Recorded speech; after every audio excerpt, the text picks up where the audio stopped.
নমস্কার, দিনের বাছাই করা সংবাদ নিয়ে এই মুহূর্তে আপনাদের সঙ্গে আমি আছি বিশ্বজিৎ। এখন সংবাদ বিস্তারিত। টিএসআর জওয়ান নির্যাতনের ঘটনার জেরে 5 টিএসআর জওয়ান সহ 12 নং বাহিনী কমান্ডেন্ট সাময়িক বরখাস্ত করল রাজ্য পুলিশ প্রশাসন। টিএসআর জওয়ান নির্যাতনের কড়া জবাব পেলেন বাহিনীর কমান্ডেন্ট। ঘটনা 12 মে তেলিয়ামুড়া চাকমাঘাট স্থিত টিএসআর 12 বাহিনীর জওয়ান বুজবের সিং চৌহানকে 5 জন টিএসআর জওয়ান মিলে নির্যাতন চালিয়ে জখম করেছিল। বর্তমান ওই আহত টিএসআর জওয়ান জিবি হাসপাতালে চিকিৎসাধীন। এ ব্যাপারে রাজ্য পুলিশ প্রশাসন প্রথম ধাপে অভিযুক্ত 5 জন টিএসআর জওয়ানকে বরখাস্ত করেন। পরে 12 ব্যাটালিয়ন টিএসআর বাহিনী কমান্ডেন্টকেও বরখাস্ত করা হয়। মূলত আবারও প্রমাণ হলো আইনের কাছে সবাই সমান। News bureau, prime 24।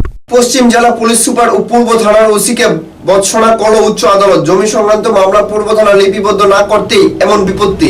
জমি সংক্রান্ত অভিযোগ গ্রহণ না করায় পশ্চিম ত্রিপুরা পুলিশ সুপার ও পূর্ব থানার ওসিকে তীব্র উৎসনা করল উচ্চ আদালত।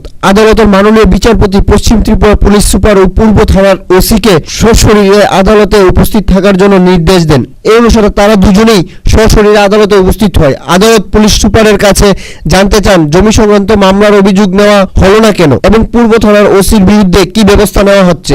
ভদ্রলোক জায়গা কেনার জন্য সম্ভবনিকের সাথে সিল এগ্রিমেন্ট করে এবং যথারীতি সেল ডিড এক্সিকিউট করে এবং জায়গা কেনার জন্য পণ্ডিত দাস থেকে 17 লক্ষ টাকা লোন নিয়েছিল স্টেট ব্যাংক থেকে এবং স্টেট ব্যাংক একটা 17 লক্ষ টাকা চেক দিয়েছিল যা পণ্ডিত দাস সম্ভবনিকে হ্যান্ড ওভার করে দেন।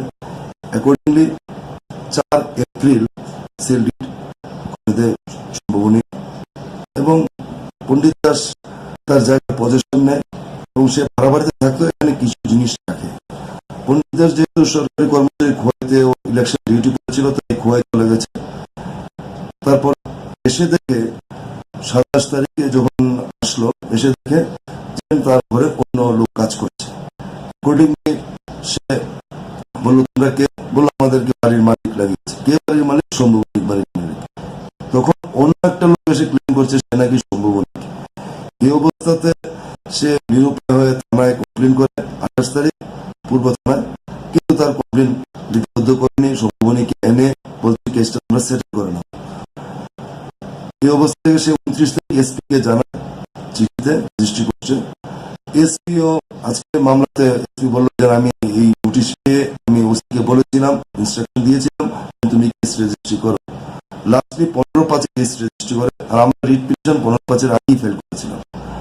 আগরতলা প্রতিনিধি রিপোর্ট, প্রাইম 24। ত্রিপুরা মধ্যশিক্ষা পর্ষদ পরিচালিত দ্বাদশ শ্রেণী বিজ্ঞান বিভাগের ফলাফলের তেলিয়ামুড়াতে তেমন ভালো ফলাফল করতে পারল না ছাত্রছাত্রীরা। ত্রিপুরা মধ্যশিক্ষা পর্ষদ পরিচালিত 2019 বর্ষের দ্বাদশ শ্রেণীর বিজ্ঞান বিভাগের ফলাফল প্রকাশ করল বোর্ড কর্তৃপক্ষ। এ ব্যাপারে ফলাফলে তেলিয়ামুড়া দ্বাদশ শ্রেণী বিদ্যালয় থেকে বিজ্ঞান বিভাগের 25 জন ছাত্রছাত্রী পরীক্ষা দেয়।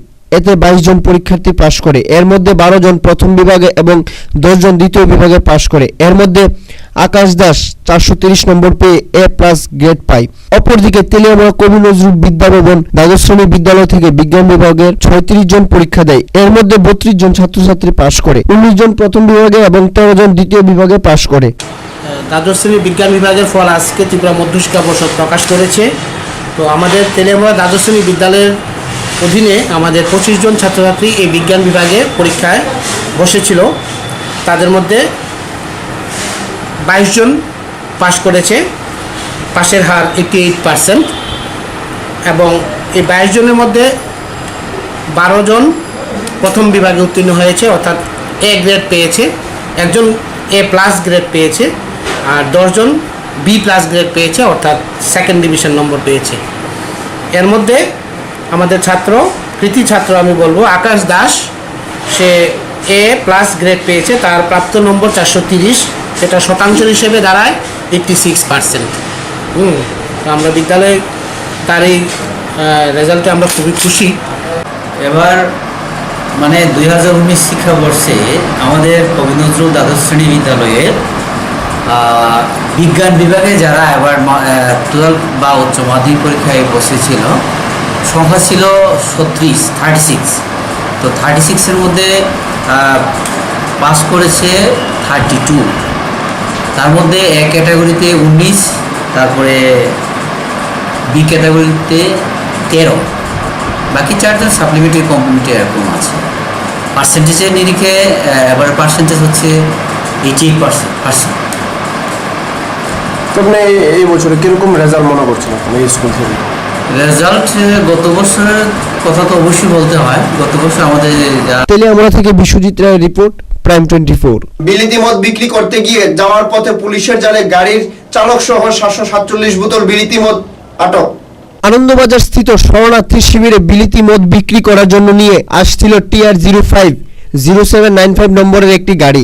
গোপন সংবাদের ভিত্তিতে উত্তর ত্রিপুরা পুলিশ সুপার অভিযান চালিয়ে গাড়ি সহ চালককে আটক করে পুলিশ 747 বোতল অবৈধ বিলিতি মদ উদ্ধার করে। সেই সাথে পুলিশ গাড়ির চালককে আটক করে। উল্লেখ্য থাকে এভাবে দীর্ঘ বছর ধরে অবৈধ ব্যবসা চলছিল, যার উত্তর জেলার পুলিশের সুপার ব্যবস্থা ইতি টানে। এখানে জয়েন করার আগে থেকে আমি দেখছি এখানে মানুষ খুব সচেতন, বিশেষ করে মদ এবং ড্রাগের উপর তারা বিভিন্ন সময় আন্দোলন করেছে এখানে এগুলি বন্ধ করার জন্য। কারণ ড্রাগের একটা বিভীষিকা এখানে আছে এবং আমাদের যে মাননীয় মুখ্যমন্ত্রী উনিও নেশামুক্ত ত্রিপুরা ঘোষণা দিয়েছেন। তো সেই দিকে লক্ষ্য রেখে আমার যে কাঞ্চনপুরের পুলিশ টিম, আপনি বলতে পারেন সমগ্র উত্তর ত্রিপুরা পুলিশ টিম আমরা প্রচুর রেড করেছি এবং প্রচুর সাকসেস পেয়েছি। রিসেন্টলি আমার এখানে এইচটিকিউ সাহেব জয়েন করেছেন, আমার ওসি কাঞ্চনপুর জয়েন করেছেন। পুরো সেটআপই আমি চেঞ্জ করেছি, বাঙ্গনের OC change, Anandabazar OC change হয়েছে। ওনারা সবাই খুব ভালো কাজ করছেন।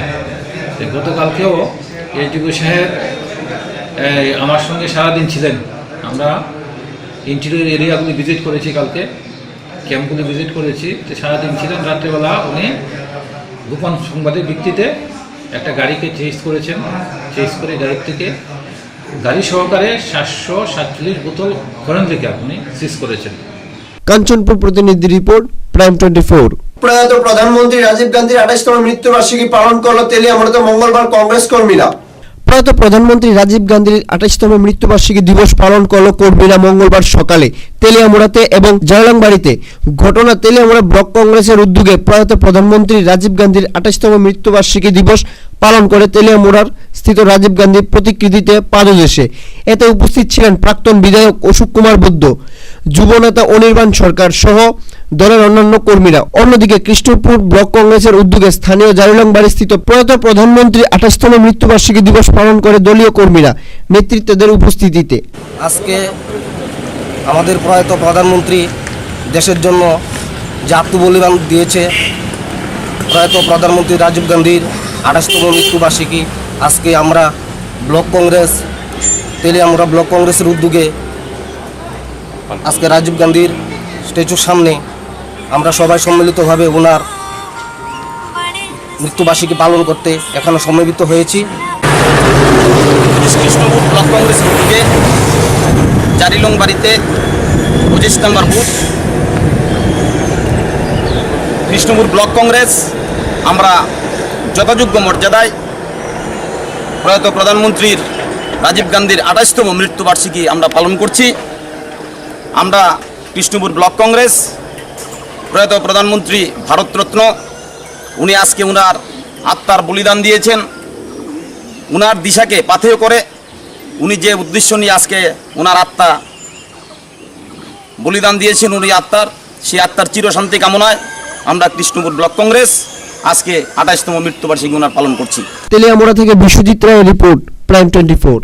2012 সালে একটি মামলার পলাতক অভিযুক্তকে গ্রেফতার করল আগরতলা পূর্ব থানার পুলিশ সোমবার রাতে। 2012 সালে একটি মামলায় পলাতক অভিযুক্তকে অবশেষে গ্রেফতার করল পূর্ব থানার পুলিশ। ধৃত অভিযুক্তর নাম অজিত দেবনাথ, তার বাড়ি কুলাকামিনী পাড়ায়। ধৃত ব্যক্তির বিরুদ্ধে আদালত 2018 সালে গ্রেফতারি পরোয়ানা জারি করে। জানা গেছে, বিবাহ বিচ্ছেদের অনুযায়ী অজিত তার স্ত্রীকে 7,500 টাকা দেওয়ার নির্দেশ দেয় আদালত।